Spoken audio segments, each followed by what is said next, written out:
Good morning, everyone. Welcome, colleagues, students, and friends of HECC. My name is Richard Walker, and I'm the Associate Director of Training in the Office of Institutional Engagement and Excellence here at the college. This is our fourth year celebrating the life and contributions of Dr. Martin Luther King. Today's overall theme is justice. What does justice mean? What types of justice exist? What are the nuances of justice?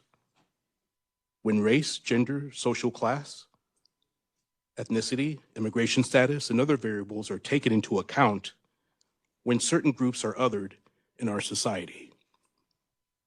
The documentary film released in 2012 about the Central Park case and the Netflix series When They See Us in 2019 highlight those very injustices that othered 5 teenage boys, 4 Blacks and 1 Puerto Rican, on April 19th, 1989.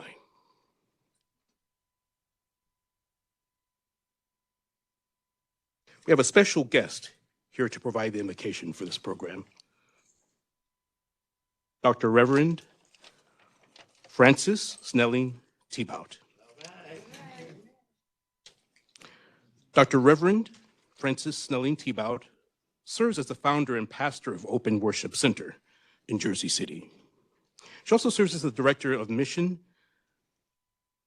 of the New Community Corporation in Newark, one of the largest community development corporations in the United States that is active in education, childcare, housing, training, and economic development. She was appointed to the HECC Board of Trustees in June of 2025. Please welcome Reverend Dr. Francis Snelling Thibaut.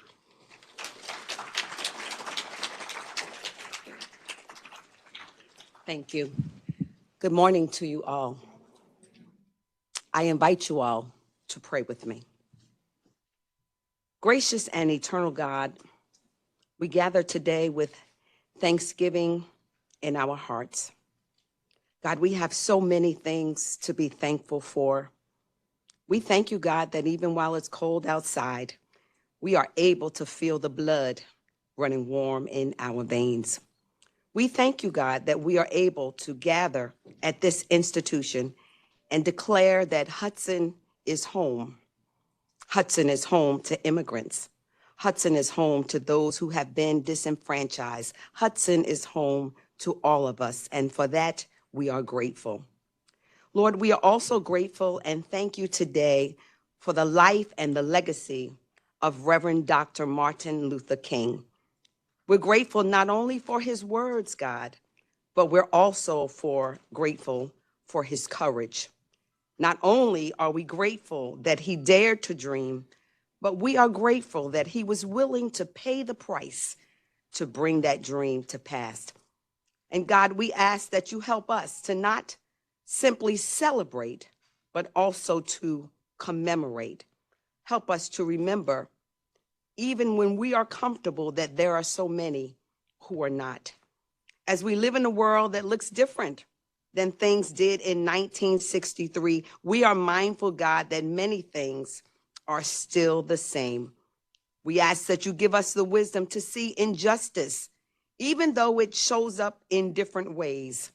We ask you to open our eyes to racial economic growth gaps, to open our eyes to educational inequalities, open our eyes to digital dividers and systems that still deny dignity and opportunity for all people. We ask you, God, to give us the courage not only to remember the dream, but to embrace it and to claim it as our own as we strive to bring it to pass. Let it move from history into our hearts, from speeches to sacrifice, from admiration into action. We ask, God, that you'll give us the audacity to dream. And when we dream, God, we ask for inclusive dreams, dreams that include children who go to bed hungry every night. Allow us to dream dreams that include those individuals in Minnesota who are now risking their lives to stand for justice and righteousness. Allow us to dream dreams that include immigrant families, and allow us to dream dreams that include members of the LGBTQ community. Allow us to dream dreams that include all of God's children. We ask this in the name that is matchless, in your name, amen.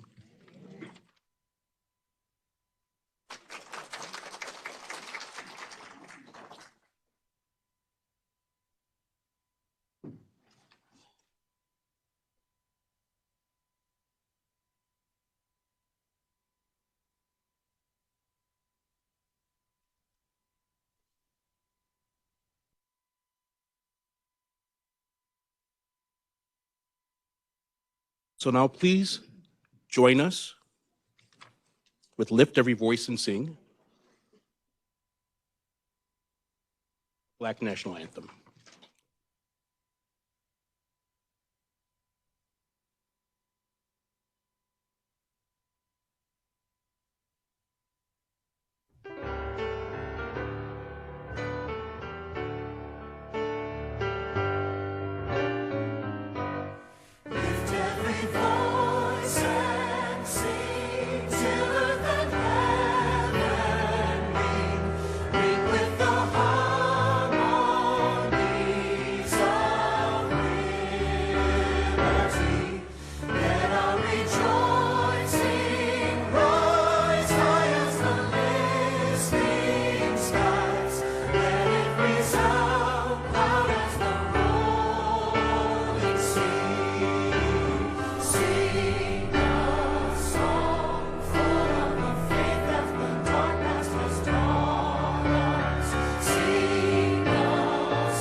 Whatever we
Now we have a proclamation from Congressman Rob Menendez.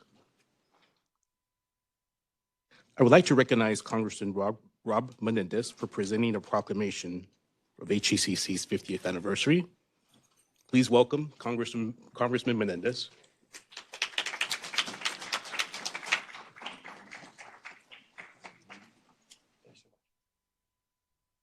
Oh, thank you. Well, good morning, everyone.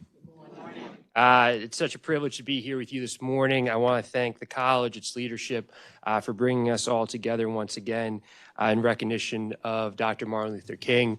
I have a proclamation here. I won't read it all, but it thanks the college for the work that they do. And the only words I just want to share, which I reflect on a lot in these times that we are in, from Dr. King, was the mark of the moral universe, and that it's long, but it bends towards justice. And the word that I think about the most is the bend part, because it doesn't do on its own. It's not passive. It requires all of us to be a part of the work that we need to be in, especially in this moment with all the challenges our communities, our state, and our country face. And the reason I enjoy this partnership with the college so much is because they're training an entire generation who will be the leaders in the fight, not just for our communities, but in this moment for the soul of our nation. So I'm so thankful for all of you. It's a small privilege to be here with you and to be able to present this to the college.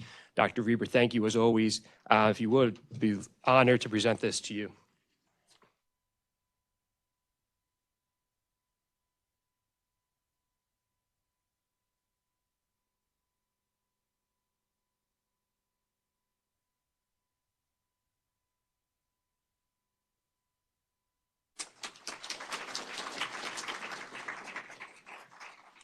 Now I'd like to invite Dr. Reber, Dr. Pujols, VP Johnson, Nicole Johnson. Is Nicole Johnson here? Okay. Reverend Dr. Thibaut, please come to the front for a picture with Congressman Menendez.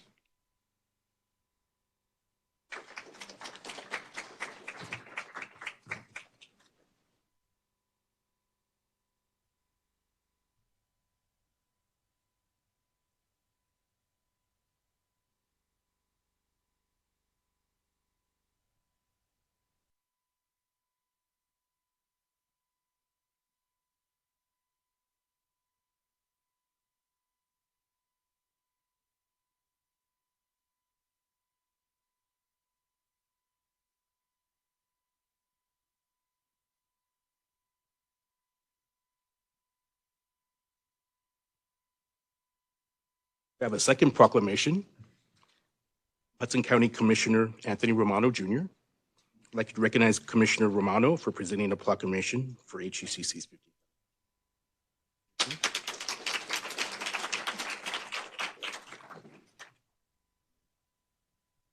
Good morning. As always, it's an honor to be here, especially during this time. The Hudson County Community College has a special place in my heart.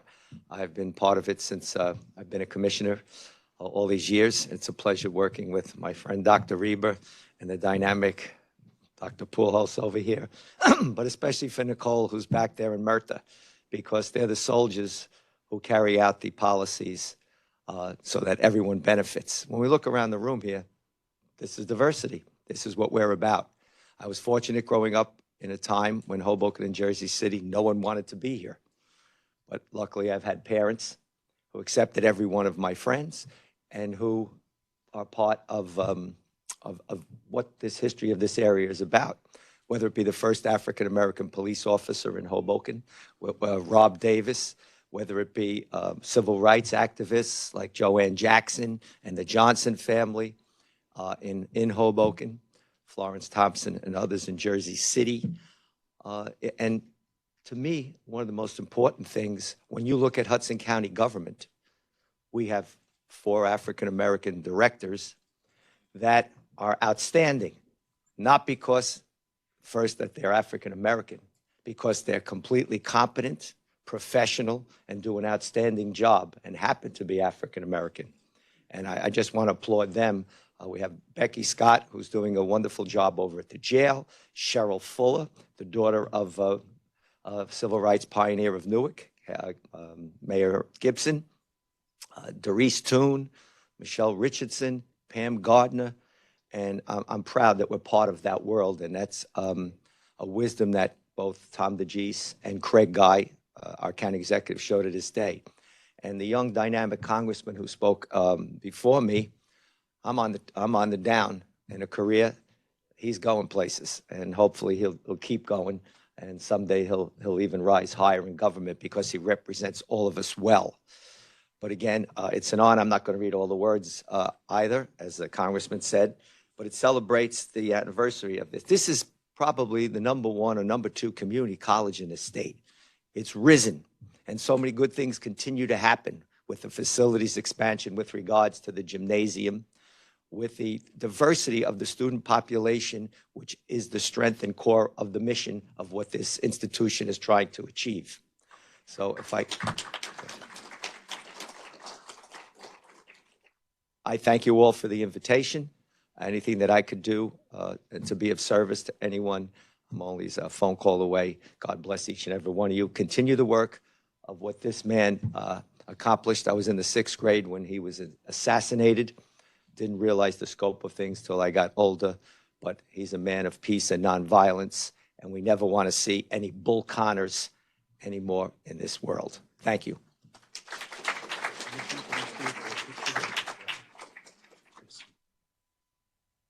Dr. Reba? Nicole?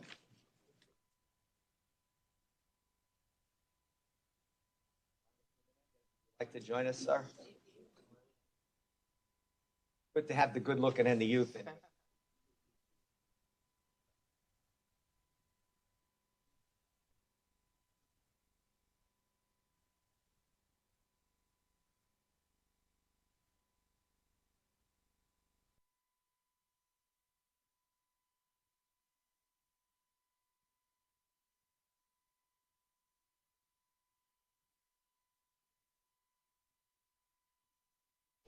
I think this young lady wanted.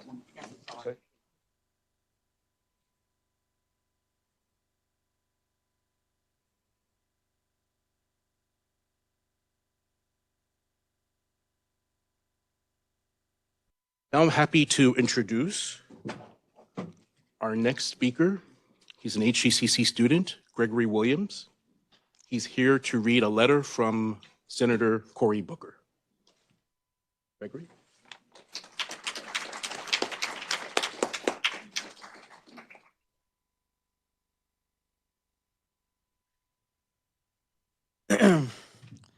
Dear friends, it is an honor and a privilege to extend my warmest greetings as you gather to celebrate the extraordinary life and legacy of Reverend Dr. Martin Luther King Jr.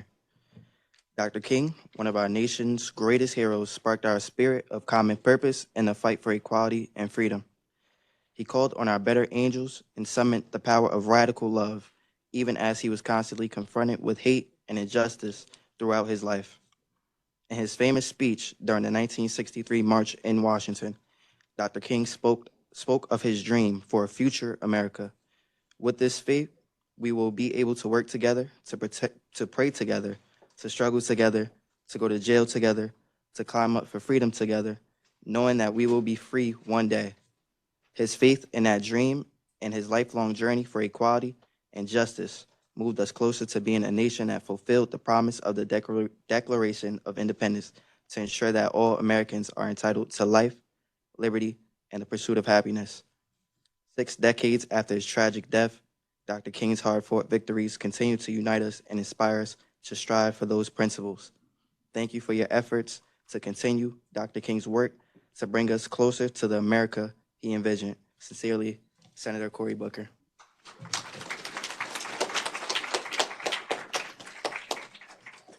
Thank you, Gregory.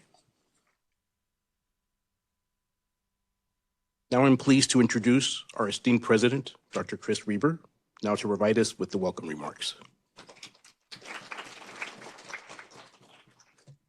Thank you, Richard. Good morning, everyone. It's so wonderful to see this packed, beautiful audience this morning.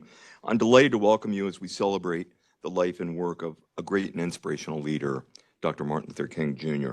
But before I begin, I ask you to join me in a moment of silence for victims of war and violence in the Middle East, Eastern Europe, Africa, India, and Pakistan, and throughout the world. A moment of silence, please.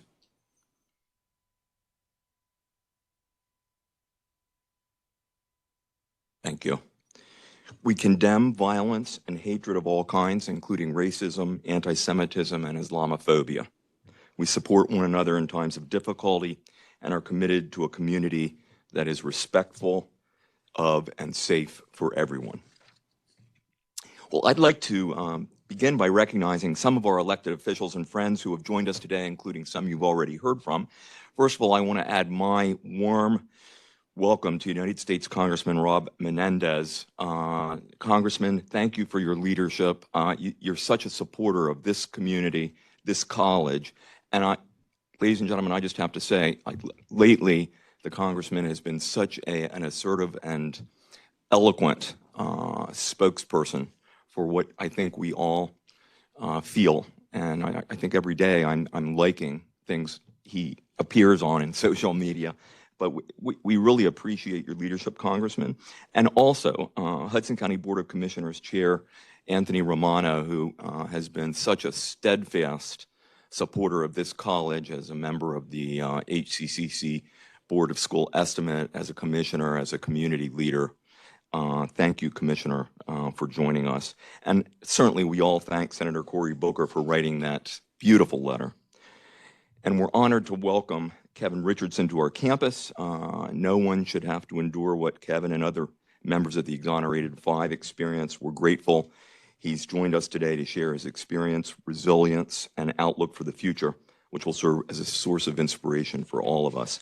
We welcome members of our HCCC African American Community Outreach Committee who are here, members of our Latino Advisory Council, Shirley Fields and Seniors on the Move, students at Ferris High School, I think here, and students of Jersey City Middle School number 4. Yeah. And of course, we welcome HCCC students, faculty, staff, trustees, and all of our friends in the community. Welcome, everyone. I also want to thank and recognize some of our colleagues and friends responsible for helping plan today's program. First, sincere, heartfelt thanks to Trustee Reverend Dr. T-Belt.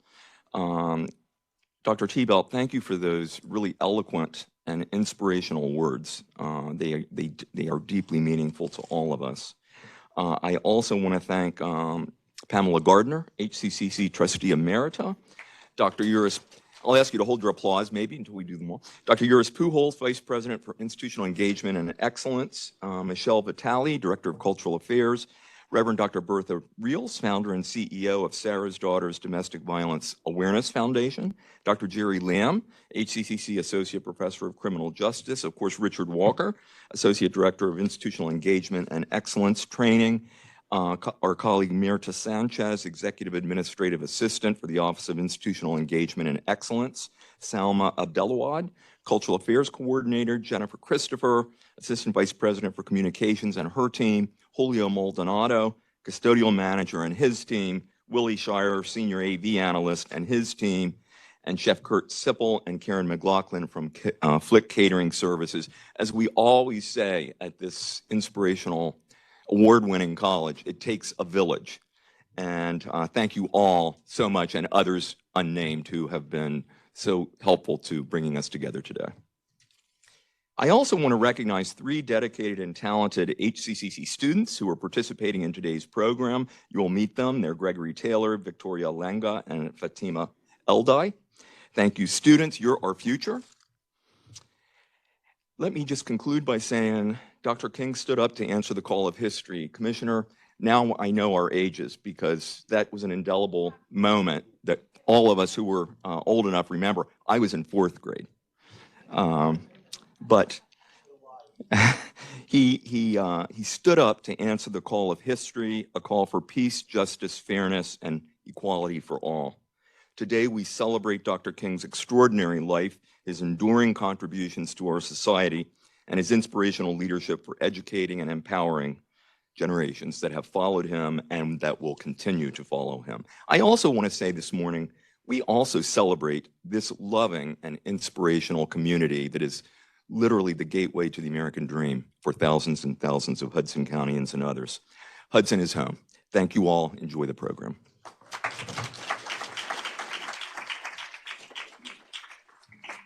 Thank you, Dr. Reber.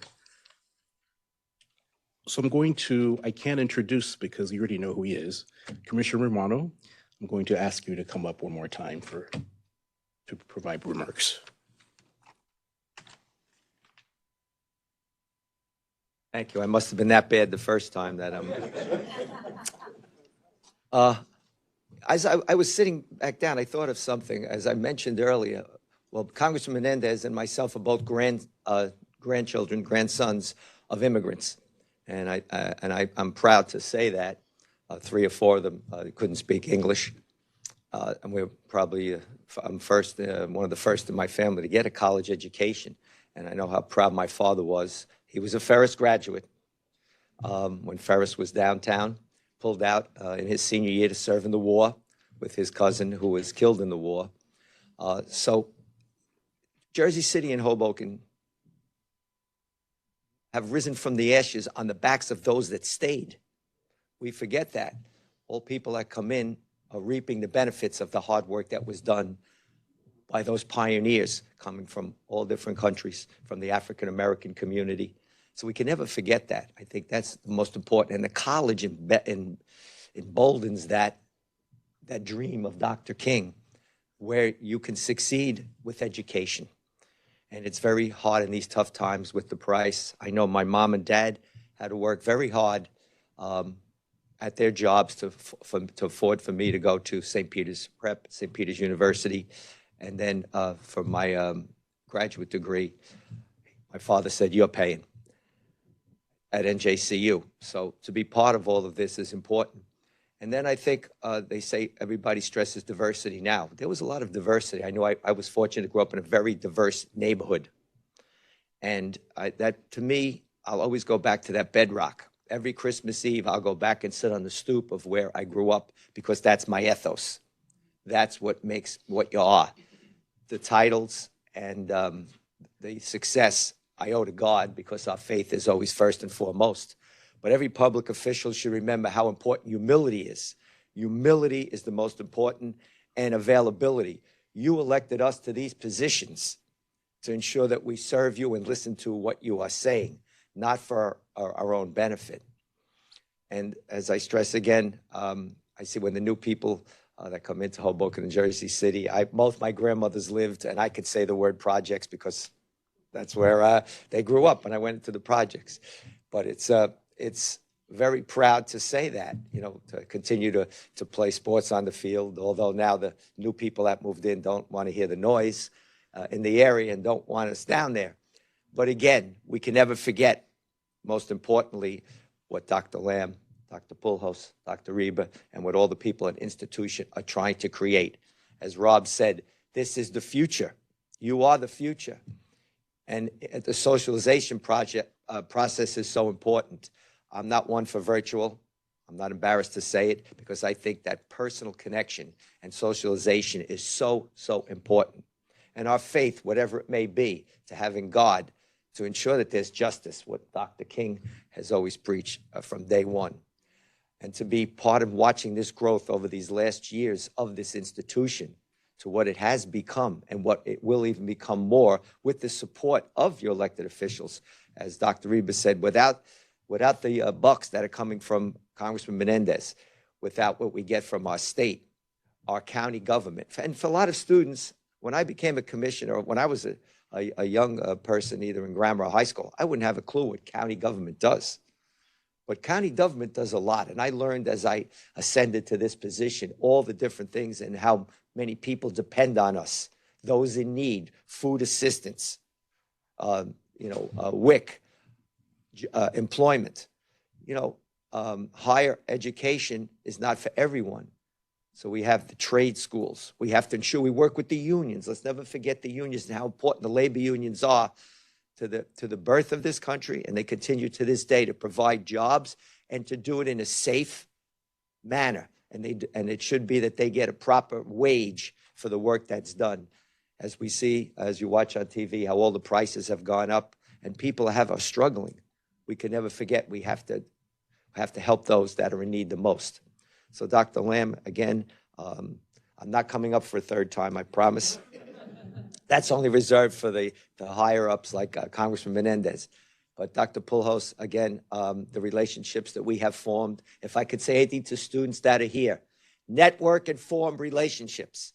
As a former police officer, and I'm proud of my service because I did it for the right reason. You have to be fair with people. You give respect to earn respect, and you network and you gather relationships that you're going to foster and friendships for the rest of your life. So please listen to that message and heed it. Thank you again, Doctor. God bless. And let's keep the good work going at this great institution. And thank you all, and Congressman Menendez. Thank you.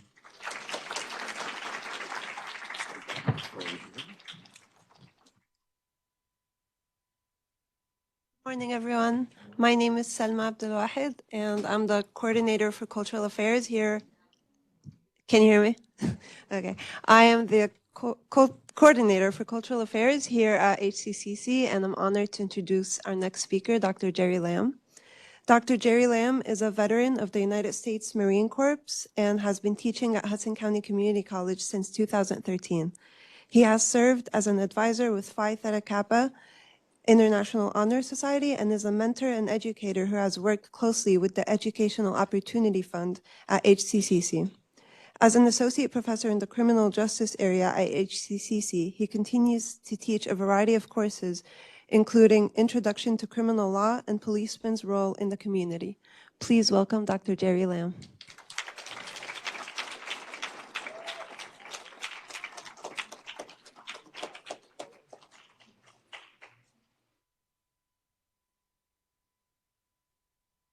Okay.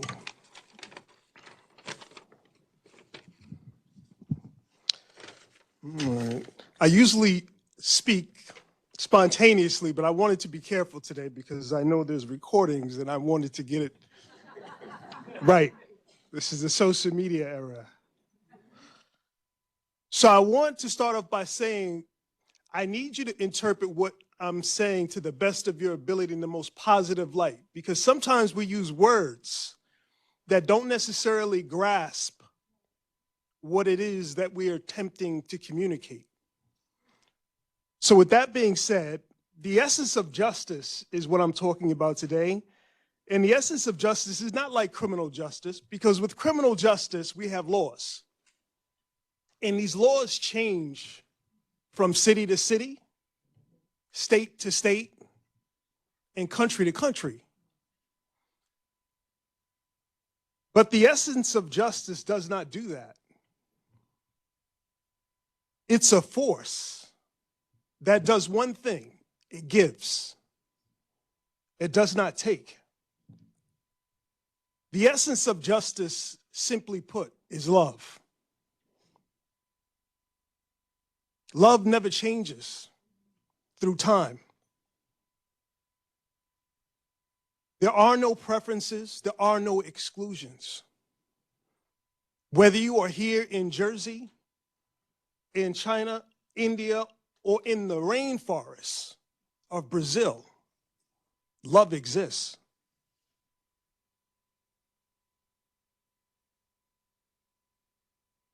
It is who you are. It is who you will always be. The essence of justice brings forth life, it brings forth light, and it brings forth love within each one of us. Because you see, once you understand what you gave before you even was born, you can understand the power of justice. Because love commands. It vibrates the body. The word love is not, it doesn't fit. Because it's a feeling, it's an energy, it's a frequency. It doesn't matter what race you are, because love does not understand that. It doesn't matter. It's like the sun. The sun is the sun in the day and even at night. Just because you can't see it at night does not mean it does not exist. You know it does. So you will have dark days. You will experience night. You will go through storms. You will wonder, when is that sun? When is that ray of light going to come through the clouds that I'm experiencing in my life? And I'm here to tell you today that it's already there within you. You need to be who you were created to be.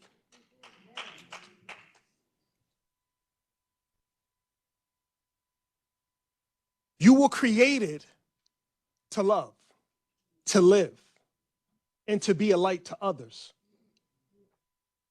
So you can't ever pretend, or let me correct myself, you should not ever pretend to be something that you're not. Because you won't be happy. Happiness is part of love. Justice means I have to be who I am. You have to. You have to be happy. What are you here for? Every single person in this room, every single person in this world wants love, want peace. It's a funny thing because all you're saying is, I want to be who I am.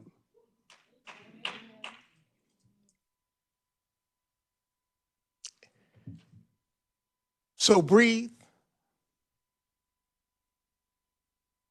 Everyday practice being who you are by the smile on your face, by being with people who love you just because you're you. Your best friend loves you because you're you. They accept all of these funny quirkiness that you have, right? It doesn't matter because they're like, that's just them, but I love them. You think about grandma and grandpa, or mom and dad, or a newborn baby, or even a pet. You understand? Justice requires that you be who you are. Because when you are love, you don't take, you only give. That is what we call abundance. Once we remember this simple truth, then each one of us will experience what we always wanted and what we seek. And simply put, that is justice, that is peace, that is a place that we can have heaven on earth, because it's not a lie. I grew up in love. I live in heaven. Don't let anybody tell you otherwise. Don't let that social media event that happened in one town, in one spot, have you thinking that this is the world. Because 98% of all people don't commit violent crimes. Don't let people mess with your head, because you should always remember your heart. Thank you.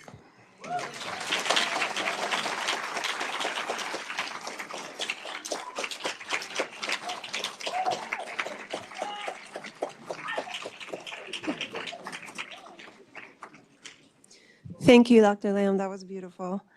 Is Victoria Lenga here? Okay, I see you. Okay. I'm honored to introduce Victoria Lenga. She is an English major student and currently one of the members of the HCCC Student Literature Council. She recently completed the Princeton Transfer Student Initiative Summer Program and works as an intern on the Hudson County Oral History Project with professors Sean Egan and Antonio Acevedo.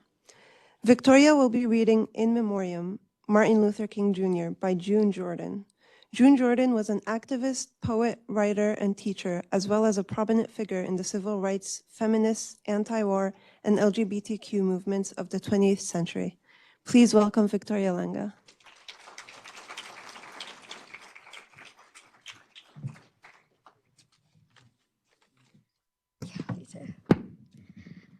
Can everybody hear me? Okay, good. So, good morning, everybody. All right, I'll begin. Honey people murder, mercy USA.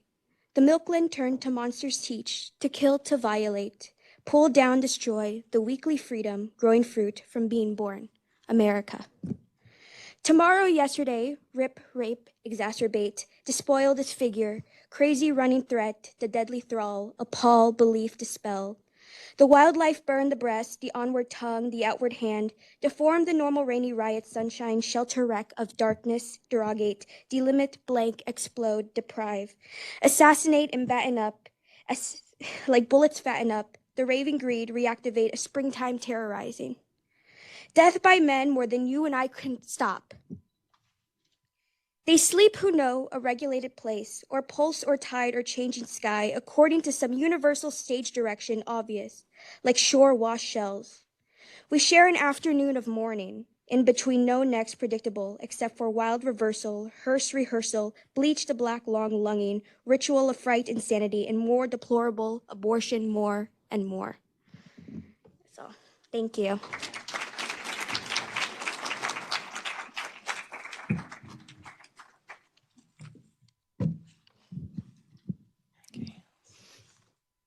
Thank you, Victoria. I'd like to welcome our next student, Fatima Dir. She's an engineering student at HCCC and the president of the Science, Technology, Engineering, and Mathematics Club. Fatima revitalized the club once forgotten and transforming it and its environment into a space for the cultivation of ideas. Today, Fatima joins us to present our guest speaker, Dr. Kevin Richardson, and the extraordinary journey he has taken. Please welcome Fatima Dir.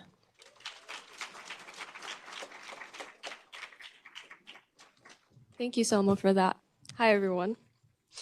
April 19, 1989 started off as a normal day for 14-year-old Kevin Richardson. But that night would change the course of his life and American society forever. After the brutal attack and sexual assault of jogger Trisha Ellen Melly in Central Park, the New York Police Department rounded up and arrested a total of 10 suspects, including Richardson. Despite there being no DNA traces and no evidence linking him to the crime, linking himself and the 4 other teens to the crime, Richardson was charged and sentenced to serve 5 to 10 years in jail. 30 years later, Kevin Richardson is an advocate for criminal justice reform and uses his personal experience with false coercions and unjust convictions to bring about change. He has partnered with the Innocence Project, a nonprofit organization dedicated to exonerating wrongfully convicted people through DNA testing, and Syracuse University, creating the Our Time Has Come Kevin Richardson Scholarship. The scholarship fund focuses on people of color and helping them achieve an education when they might not have had the financial means to do so. Kevin Richardson's story is not only one of injustice, but of endurance and commitment. What was taken from him can never be returned, and yet what he has chosen to build from that loss continues to shape the lives of others. His life reflects both the failures of the criminal justice system and the resolve required to rise beyond them, reminding us that the consequences of injustice do not end with a verdict, and that reform begins when society is willing to confront its own failures. Please give a warm welcome to Mr. Kevin Richardson.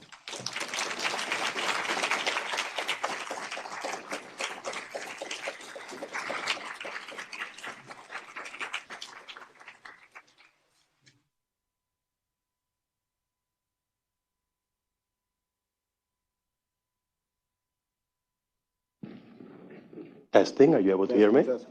Testing, you hear me? Yeah. All right. Morning. Good morning. Good morning, everyone. Fatima, I just wanted to say thank you for that introduction. And I just wanted to take a moment also to recognize Gregory, Victoria, and Fatima. Like, I know that we live in a very challenging world. It's very chaotic. But whenever you speak to them, you interact, you hear the stories, there's a lot to be optimistic about. And I think our future is bright. My name is Dr. Yuris Pujos. I'm a graduate of Hudson County Community College. I've been serving, thank you. I've been serving at the college for 20 years, almost to the day. I think next week is going to be 20 years. And we've done a lot of things at the college. And today, this is one of the proudest moments for me to be standing here with Kevin to talk about his experience. Kevin, I grew up knowing about your story. I think I speak for many people in the room that are familiar with what happened. And then the reality or the possibility of, how life could change in a second, how circumstances, wrong place, wrong time, and so on. So when we had the introductory call with Kevin, we agreed that there's so much to be shared, but we felt that the best way to do that was with kind of like a conversation, and also that provides an opportunity for you to get involved. So I have a couple of questions that we're going to ask Kevin. And then towards the middle or the back end of the program, we're going to welcome you to come to the microphone so you could also ask some questions. And with that, I just wanted to start again. We are commemorating the legacy of Dr. Martin Luther King. So we want to make sure that we tie it into that we tie it to education, and that we tie it to the youth, to the future. So the first question that I have for you, Kevin, Dr. Martin Luther King Jr., he spoke often about the beloved community. After everything you've experienced, for wrongfully conviction to exoneration, what does that idea of a beloved community mean to you today? Well, first of all, thanks for having me. I'm from New York, so this is right across the water for me. I'm home. To be here today, we're talking about legacy. This man behind me, Dr. Martin Luther King.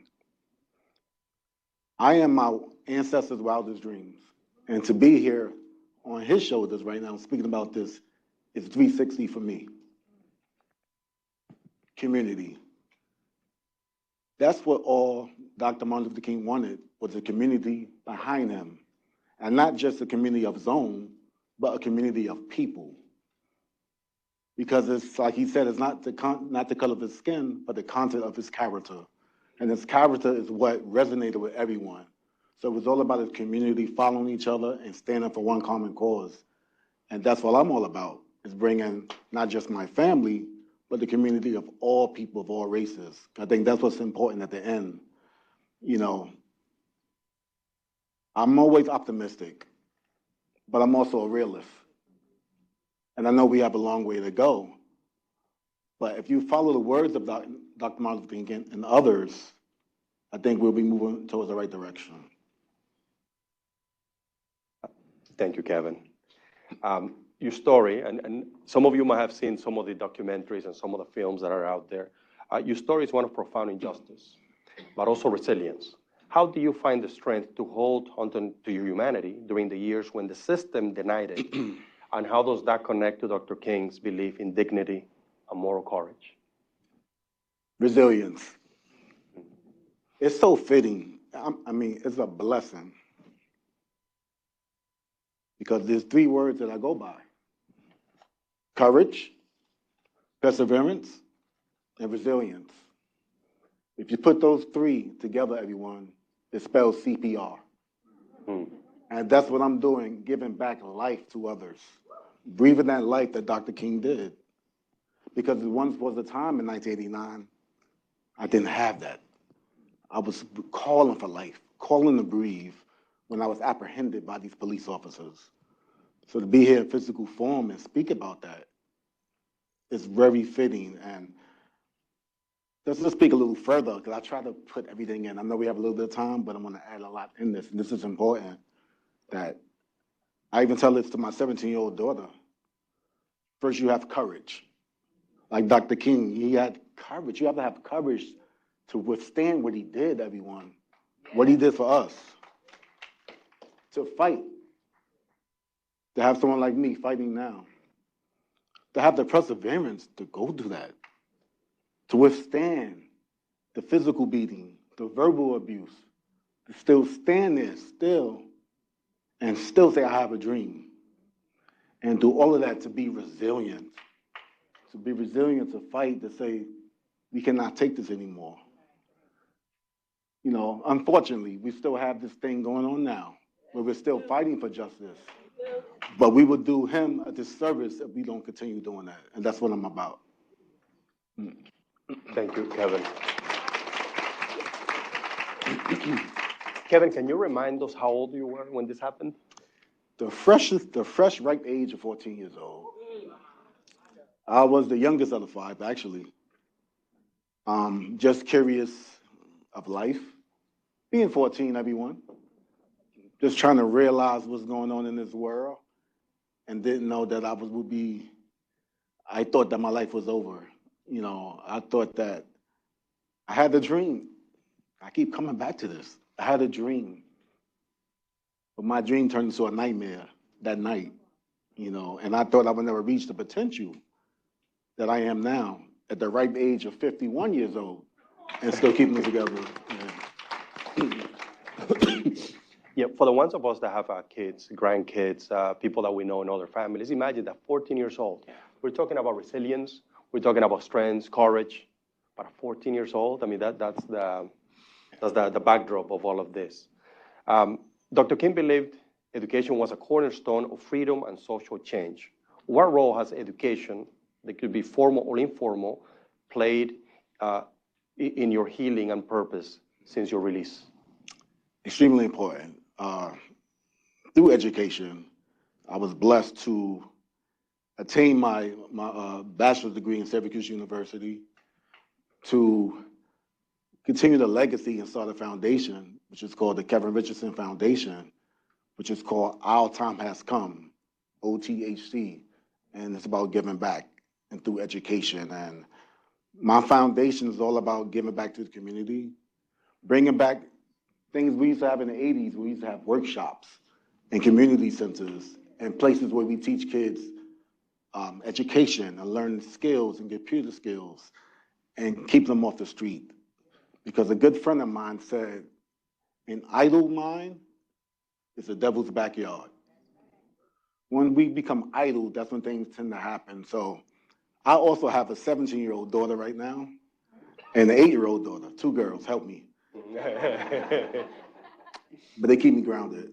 But that's what it's about, you know, keeping that inside the community. So, excellent. Hudson County Community College serves one of the most diverse student population in the country. I mean, Jersey City is often regarded as the most diverse city in the United States. When you think of community college in particular, you know, what do you think is the role in advancing equity and opportunity in today's society? Giving people opportunities, because sometimes we all know that sometimes community colleges be the forgotten ones. And it's all about the community, the word community. You know, even when I got my degree from Syracuse, it was an honorary degree. And I said I wanted an undergraduate bachelor's degree because it's about the community. You know, I can easily put a doctor in front of my name, but I wanted an undergraduate degree because I felt that's where I would have been at that time. And it's all about giving back to the community and giving everybody opportunities, you know, because I believe each one teach one. Whatever you find, you share that knowledge to everyone else, and then you become a sponge of that. You absorb it as much as you can. And to this day, that's what I'm still doing. Dr. Lamb, wherever you are, that was beautiful, about love. Because love overrides hate. No matter what goes on, no matter everything I've been through, and they were trying to knock us down and say that we were this, and they were calling us all kind of animals in the animal kingdom. But one day they didn't call us as a human. They tried to dehumanize us. But you know what? Love overrode that. All these years later, I'm here today in physical form to speak about it.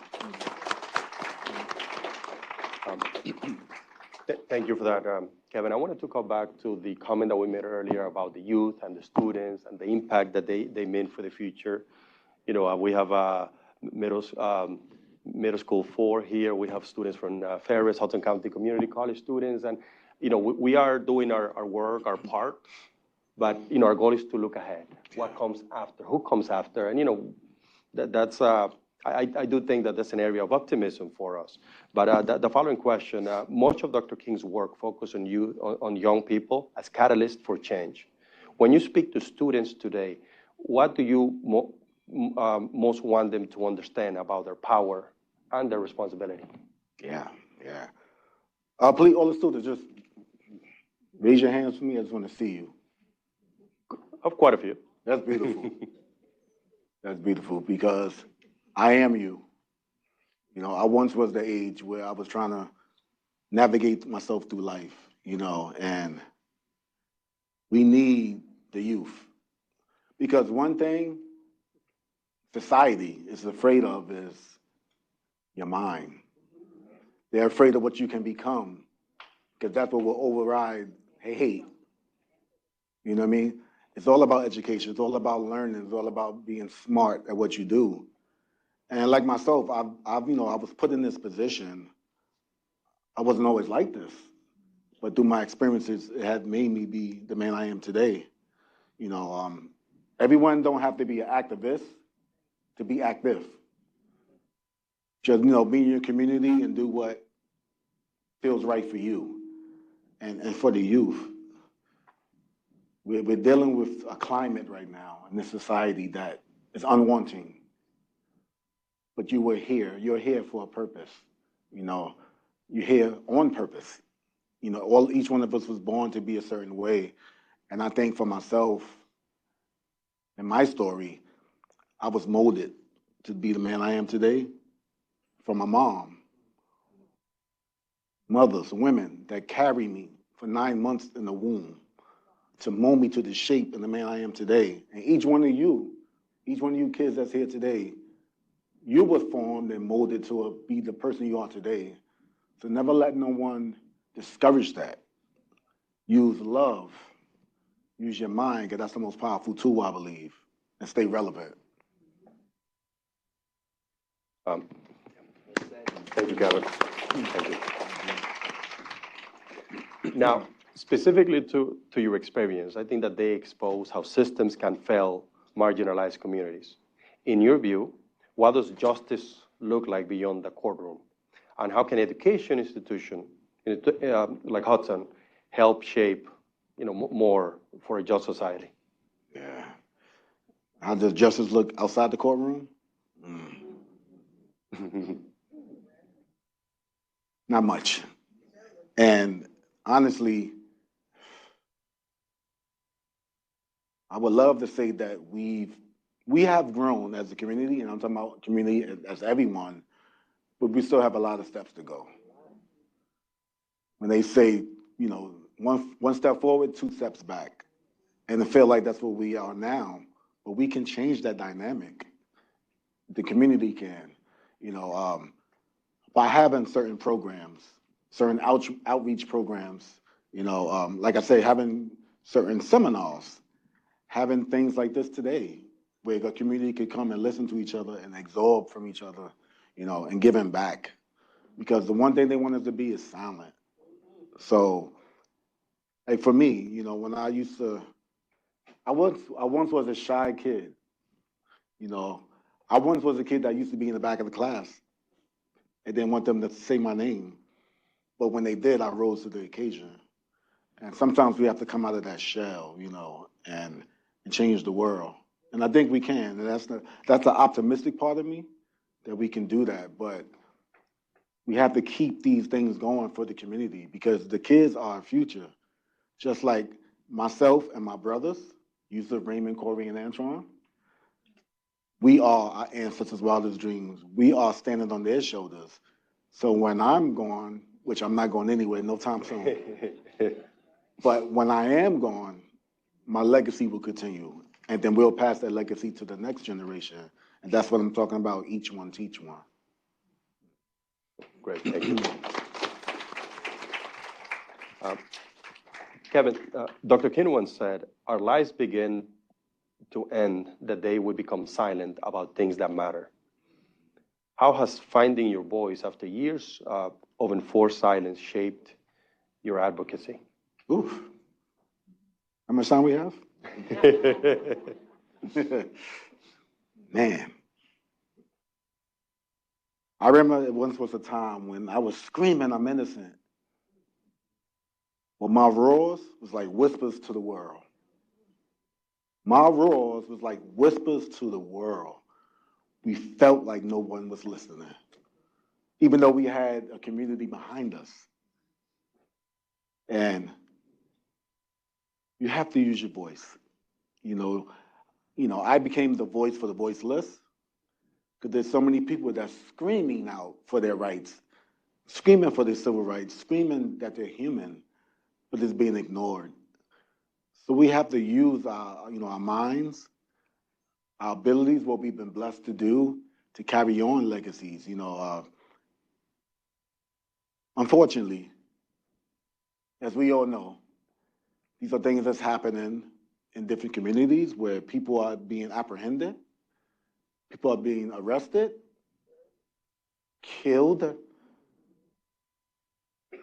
And let's keep it 100% real. It's by the color of their skin. And then we have people that's fighting that might have a different ethnic background and being humiliated as well. And I'm talking about Minnesota.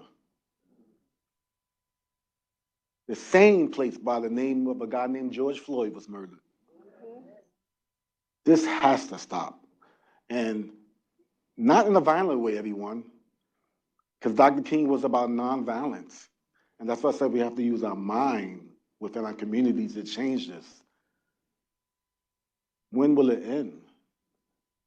I had to go through what I had to go through, and I became, quote unquote, my brothers, the scapegoats.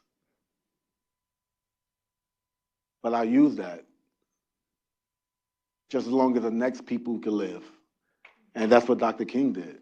We went through what we went through. We became kind of like the sacrificial lambs, the poster boys, during that time where it was not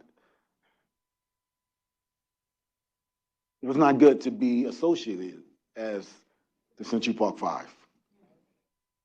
But we took that and we reversed that name and we wear it with a badge of honor. And this right here is say Century Park 5 on it. And me and my brothers each have one. But now we are exonerated Century Park 5 and we became liberated from that.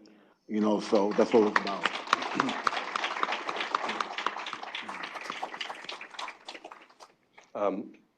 Kevin, that's powerful. When you said about using your voice, screaming, I'm innocent. I didn't do this, but kind of like the whole system is stacked, trying to tell a different story. Kevin, Hudson County Community College emphasizes access, inclusion, and student success. That's like our chief priority here. What advice would you give to educators and administrators who want to ensure students feel seen, valued, and protected?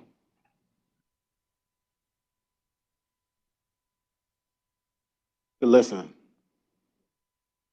to the students, listen to the communities. Sometimes people might be screaming that they want help, but sometimes their whistles may not be heard. And it's all about listening and analyzing the situation, because there's so many people that need help, but they might not have the strength to do so. And for myself, mental health is a big deal for me, because I don't think if I received mental health, I might not be here today. And where it first started was from, I'm a man of God, and I respect everyone's religion, whatever higher being you might pray to, or if you don't, I respect that. If you're an atheist, I respect that. But for myself, I'm a man of God, and it was God that got me through my situation. It was God that made me walk the paths of his righteousness.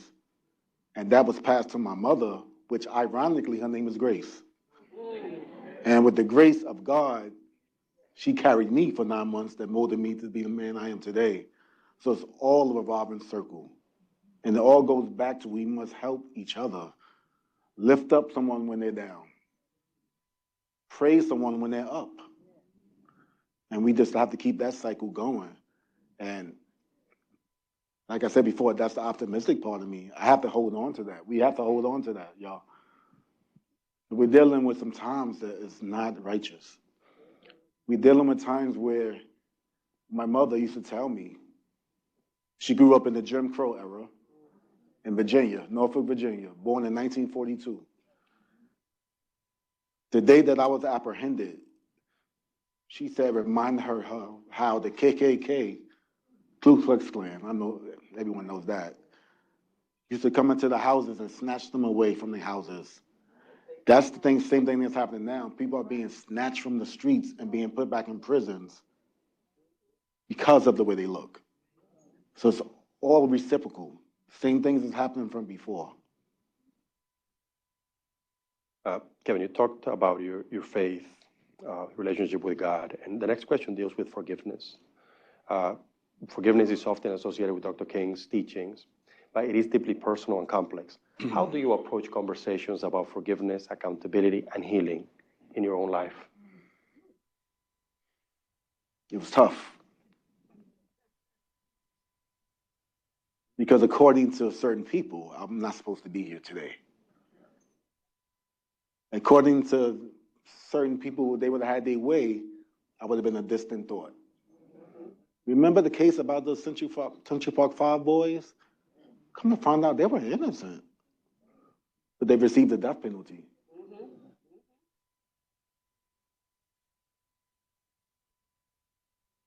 I was taught to forgive, but never forget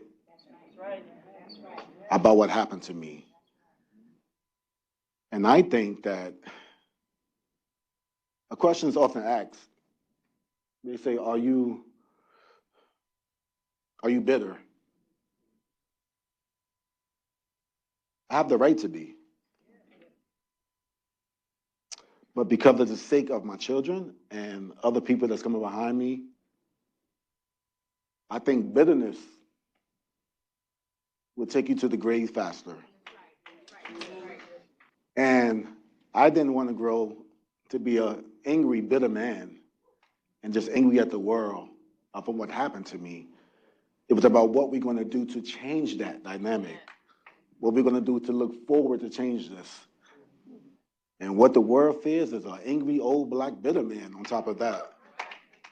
So I didn't want to be that person, but I have every right to be mad, to be upset. And what I love now about this society with social media and things of that nature, which I'm happy about that part of social media, that people are tired. People are tired, like my mother said, sick and tired of being tired. And people are fighting, people are voicing their opinions, people are recording stuff because it's enough. So as long as we can use that for the greater good, I'm satisfied.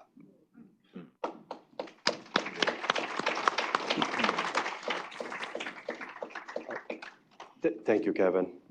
It takes a lot. It takes a lot for that. I mean, whenever you hear a story like yours, you can't help but to put yourself in those shoes and say, what would I, And it really takes a lot. And Thank people, real quickly, people might see me today and see that I'm very put together and dapper, But we have these indelible scars that no one sees. I went through so much that I'm 51, but I feel like I lived 51 2 times already. I'm an old soul, I feel like I've been here for 100 years because of what I've been through. But you gotta let that go. You have to let go of that bitterness. You have to let go of that anger. And it's been an ordeal, everyone, that what me and my brother's been through. I know we don't have that much time, but I'm just trying to pack everything I can in really quick. I want to tell you a quick story that my mother, when I used to live in Harlem, 110th Street. Yes. And of course, 110th Street.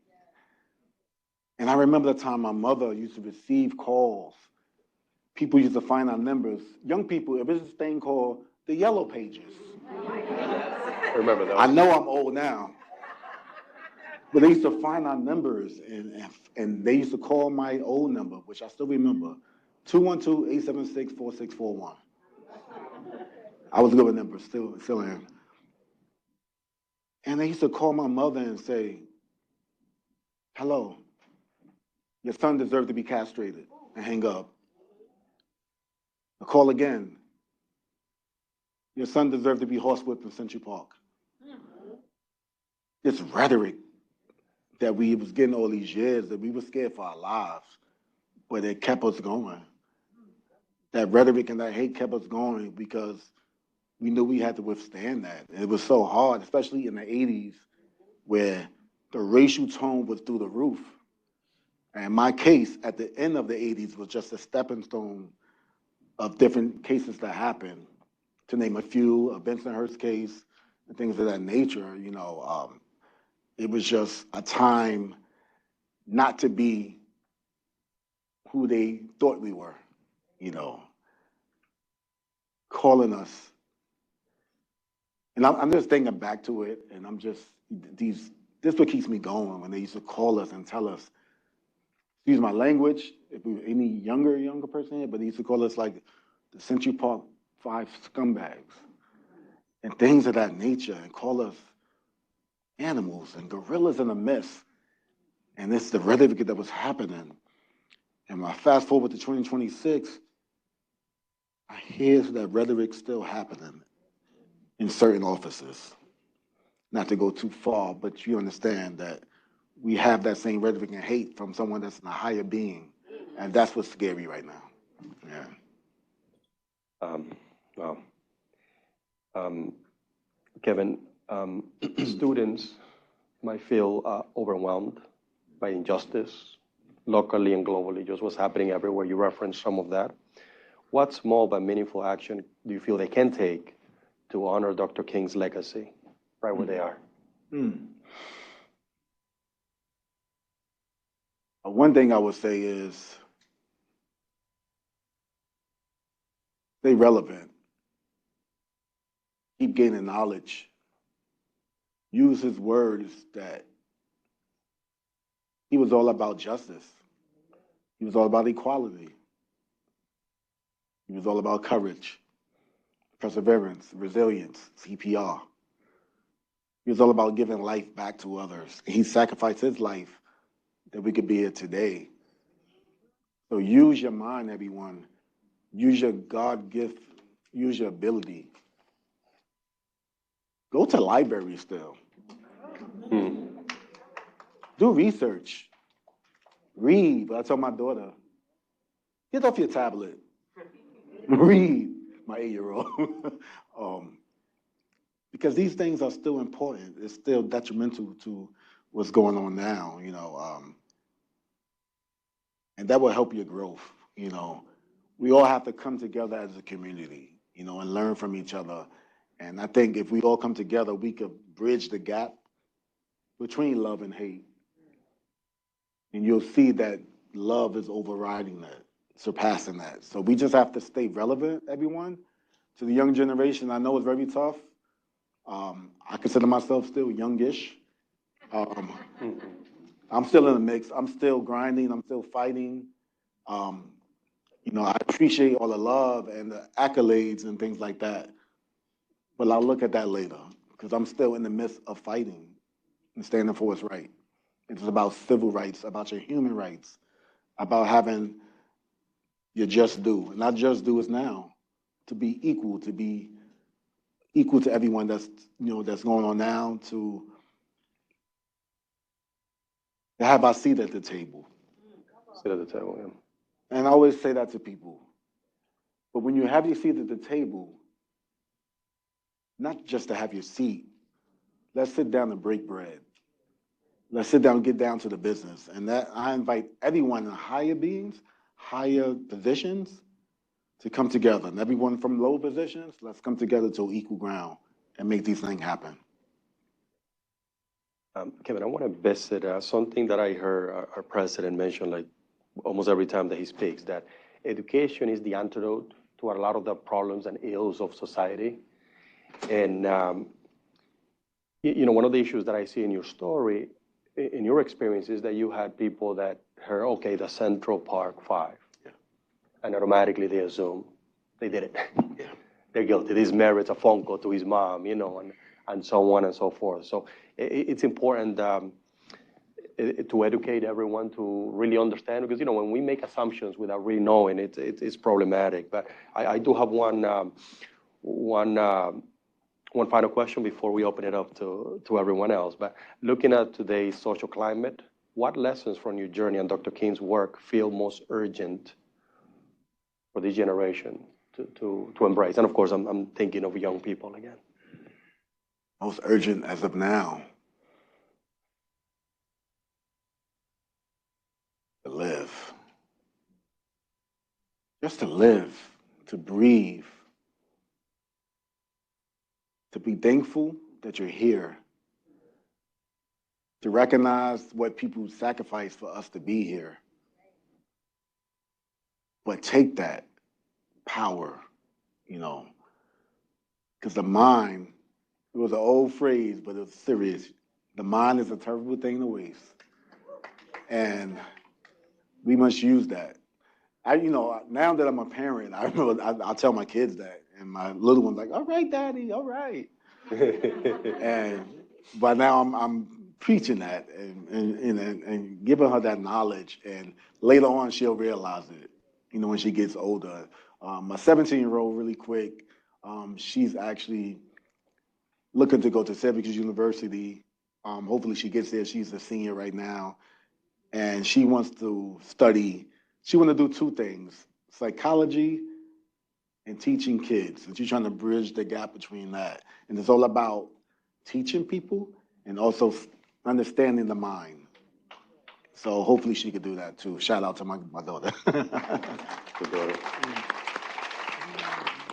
Well, Kevin, this has been excellent. I would like now to invite any one of you that has a question. We have a microphone right here, so I ask that you come to the microphone, you ask your question. Just a little bit of a housekeeping guidance.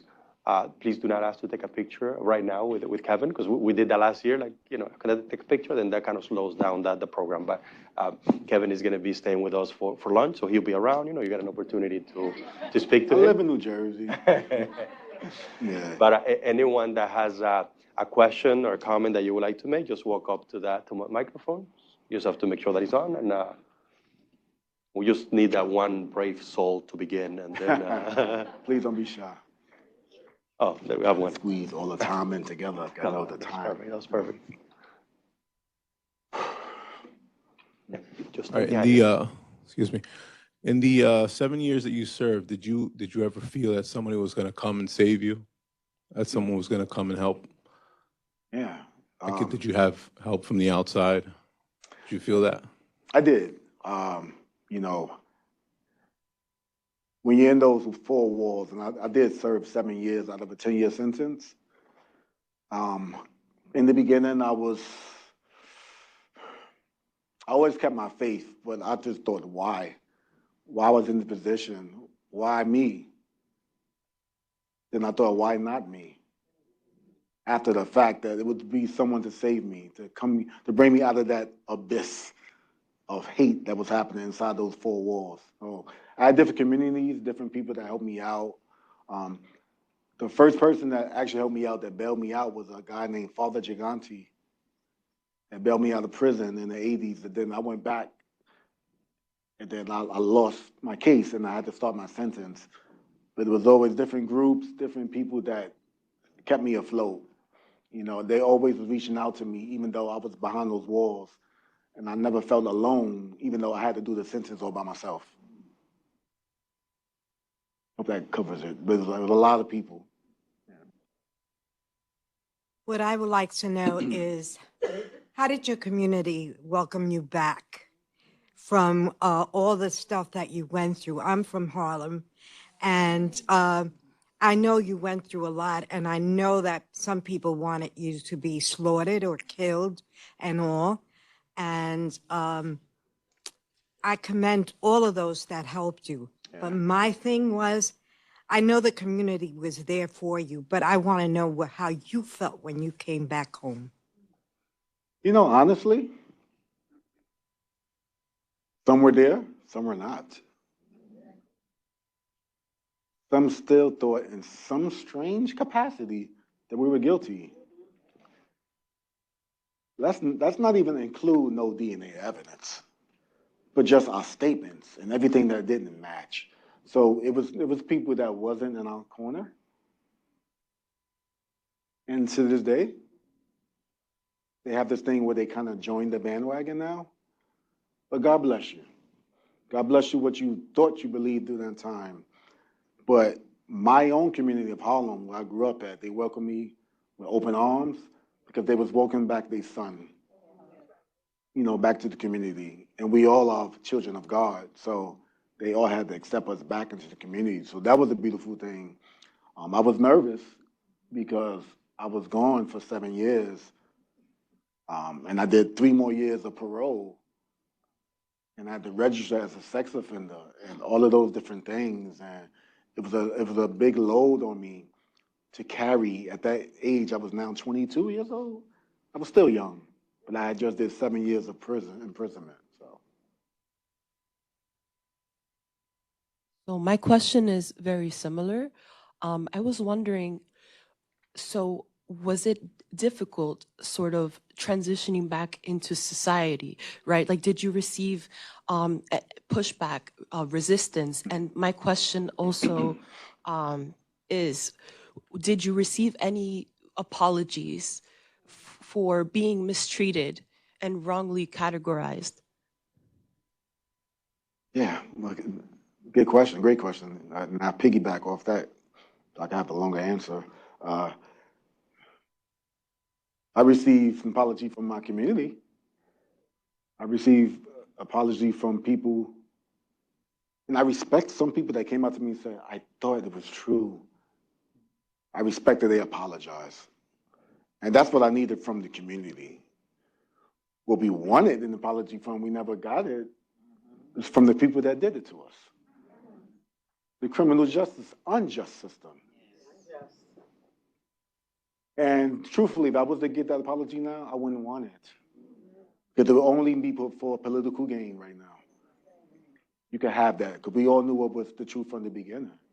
You know, so, but we accepted it from people that really thought that somehow it could be true, which was impossible. But it was so much of a media frenzy in the 80s that sometimes, to people's fault, we didn't use logic. If you step back and analyze it, there was no way that we could even be associated with the crime.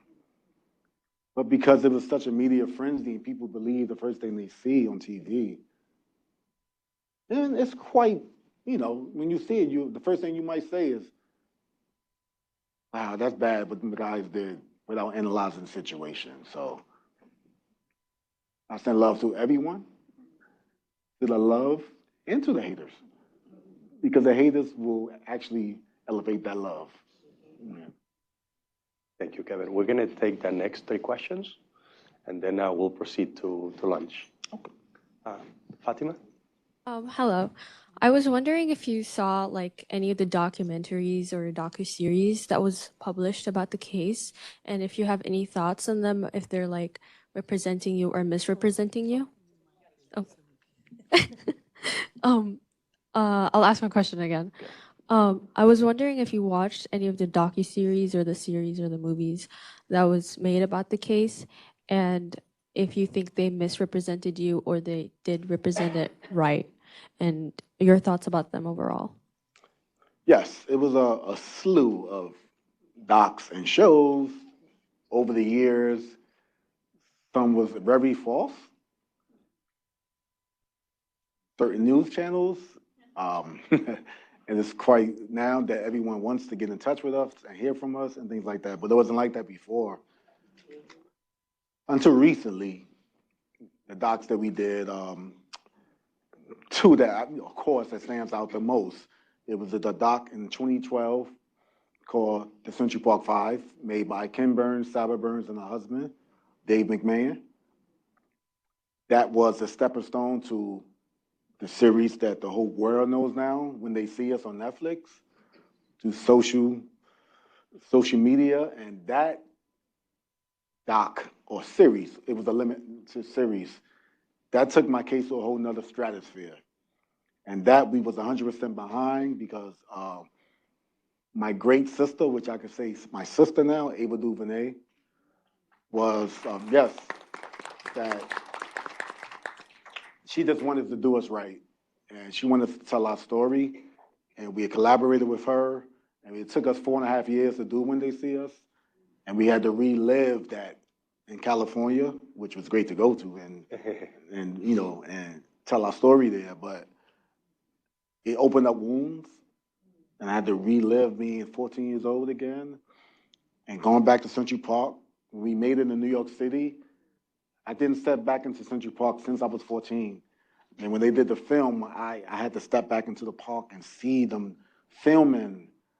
And I know we don't have that much time, so I'm trying to, and the actress that played the actual jogger, she came to me and she said, "I'm so sorry what happened to you." And I said, "It's okay, you're acting your role." And seeing that, her being attacked in the park from the real assailant, and I just thought, how can someone actually do this? And they thought that we did this somehow. It was just crazy, you know, to be part of that. But if anyone didn't see When They See Us, please go to Netflix. It's still there. It's a Netflix original, and it's painful to watch, everyone, but it's necessary. I advise you to watch it with your kids. My daughter watched it. It took her a long time to watch it. One time she watched it, I left her alone, and she binged the whole thing, and she watched it, and we had some dialect about it. My 8-year-old is too young, but later on she'll learn. So in a nutshell, it was so many docs and things that came out, but the two most fulfilling was the doc and the series When They See Us. Yeah, I did try watching it also, and it's really, really heavy. It's really, very really tough. powerful. Yeah. It's very tough. Yeah. We do have a question on the banquet room. Will, if you could put that through, and then we'll go with the last two questions that we have here. Willie? This is me. Good afternoon. Brother man, you don't understand. My heart is overwhelmed because I'm glad that I went on the marches, the protests, Sharpton, Automatics. I'm so glad. Simultaneously around that time, my fiance did 10 years of a 10 to 20 year sentence of which he was wrongfully accused. So I understand it. I can relate to it. I know what your family went through trying to go to see you. You go to these prison systems. You only see Black, Latino people. I understand that, and I get emotional. I'm glad that I stood by you. I'm glad that I prayed for you. I'm so glad, and I'm so glad to see what God did. I know what he did, and I know what was taken from me. I can never get those years back. And people don't understand. You're on parole. You have to walk on eggshells. My fiance did his 10 years, and then he had to go back in for cops setting him up. This is a common occurrence. What I do, the quick question is, did you ever meet the lady that was raped? Did you ever meet her? Or the guy that, did you ever meet her? Well, yeah, we met her in court. And I always tell the story that, of course, it was my first time meeting her in court, not committing a crime. And my guys, my brothers, we was wishing that she will remember, because she did get raped. She did lose 80% of her blood, but they had the wrong individuals. So I grew up in a household with women, 4 sisters and my mother. I have 2 daughters. So we were hoping that she gained consciousness so she could see us in the courthouse and say, it wasn't these guys. I don't know them. But because she didn't gain consciousness and she had a coma, her being in court testifying actually hurted us more. because people seen how she was walking and she was injured and she had a coma and her head was bashed in. And we was just hoping that she would remember anything to show that it wasn't us.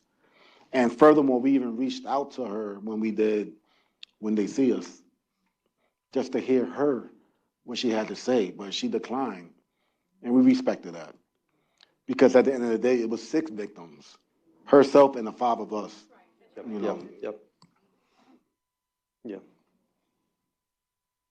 You and your brothers of the Exonerated 5 were victims of one of the biggest injustices this country has ever seen.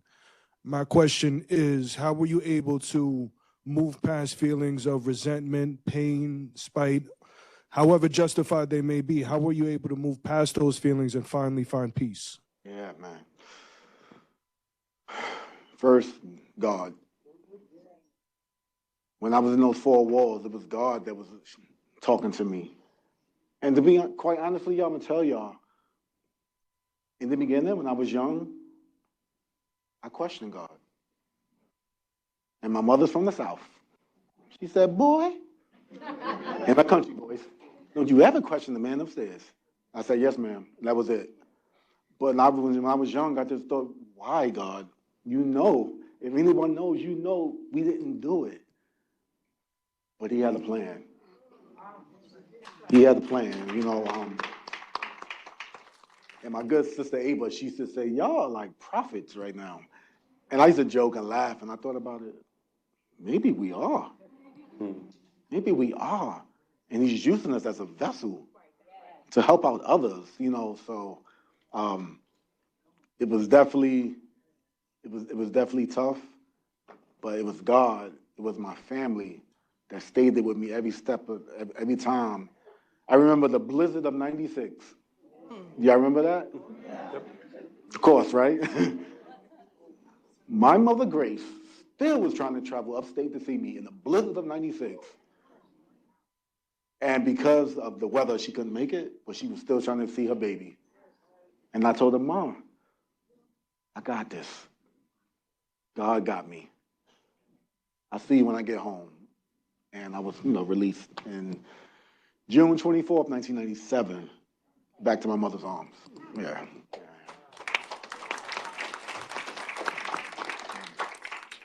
I love that. A mother's love, right? Oh, yeah. A mother's love. Oh, yeah. And with that being said, you've been through all that you have gone through.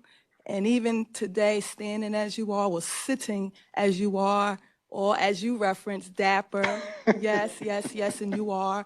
And so my question would be, as a man of God, and you testified and attest to that today, your faith, what scripture or scriptures did you stand on and that kept you to keep going? Although, yes, your mom, although, yes, your brothers, although, yes, your daughters, but for Kevin D. Richardson, what was that scripture or scriptures that really evoked you to hold on to?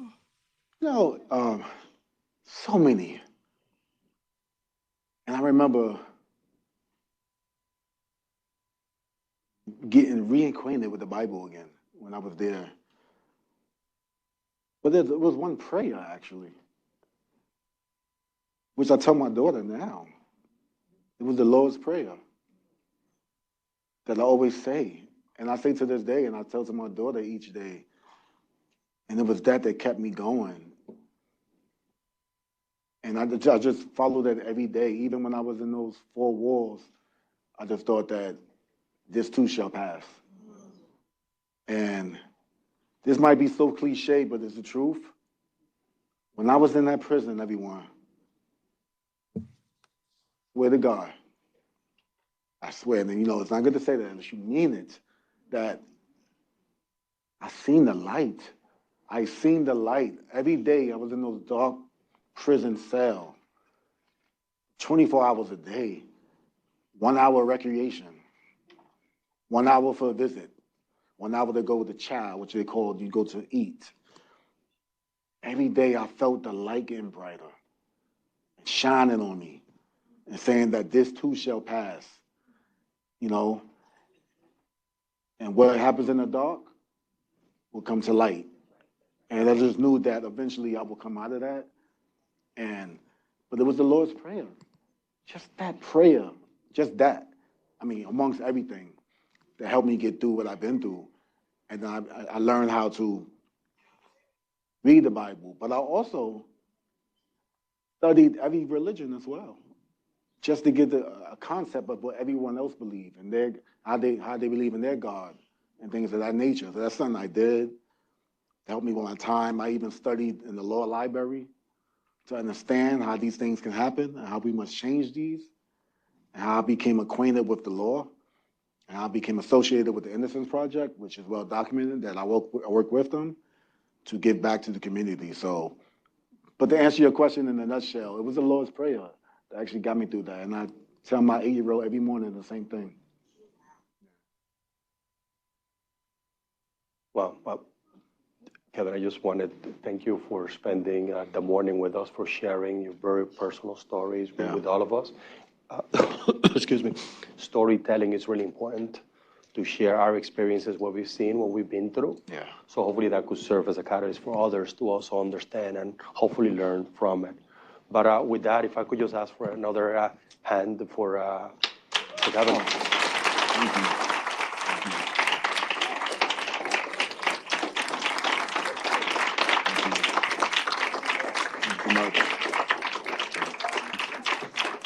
And if I could just ask the president or our trustee to come join us. We just want to recognize Kevin. Oh, wow. With a description here, Hudson County Community College, Kevin D. Richardson, for his commitment to justice and servicing as an inspiration for current and future generations. Thank you so much. Thank you. Thank you so much. Appreciate it. Thank you so much.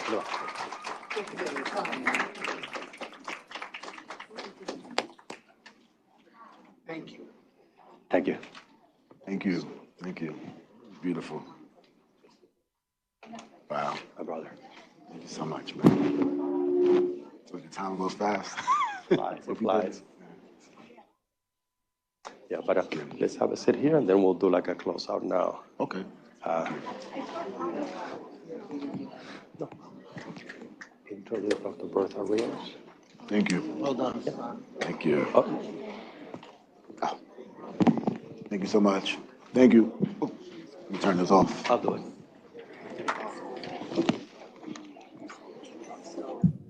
Okay, I was just told to turn off the microphone because everything I was saying was being heard. But as we close, again, lunch is going to be served in the lower level. But I just want to invite our friend, our champion, our advocate, Reverend Dr. Bertha Rios, so she could give us some final conclusions. She was a little late today because if you notice, there's a little snow out there, and she has some card challenges. But she's a member of the African American Outreach Committee. She's the founder and CEO of Sarah's Daughters, domestic.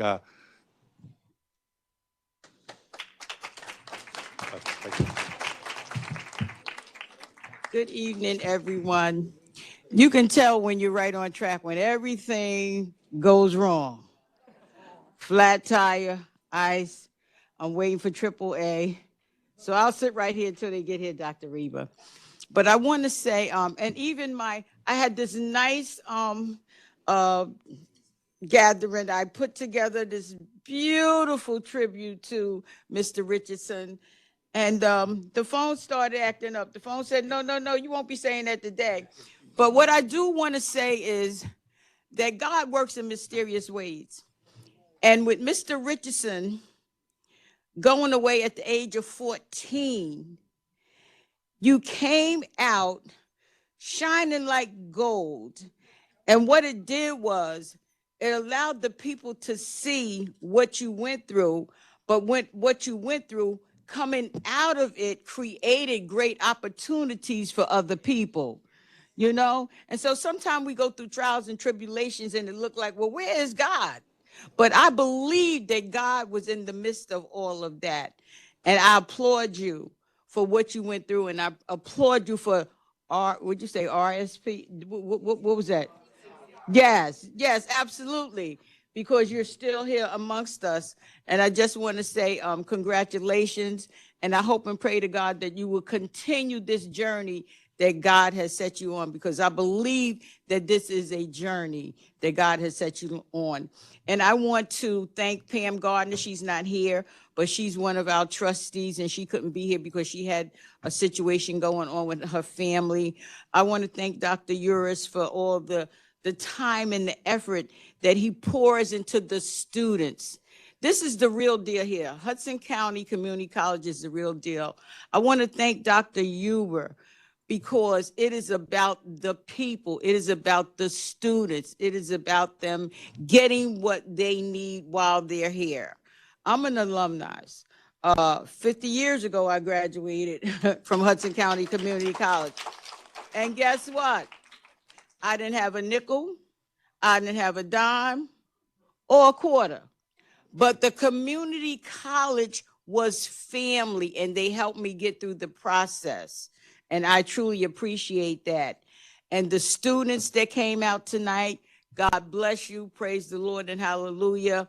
For the attendees that came out today in this storm, digging your cars out. If your car wasn't dug out, you still made it through the storm and you made it here, because we have to allow the legacy of Dr. Martin Luther King to live on. And so I just want to say thank you. And on behalf of Pam Gardner, thank you.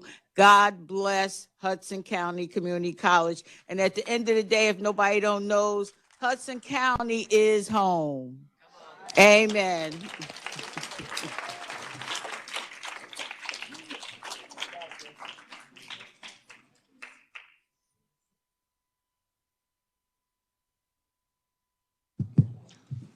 So that concludes our program. On the lower level, on the first floor, we have food for everyone. So as you come down the stairs or the elevator, it's going to be right on your right. And, we look forward to seeing you there. Thank you so much for coming today.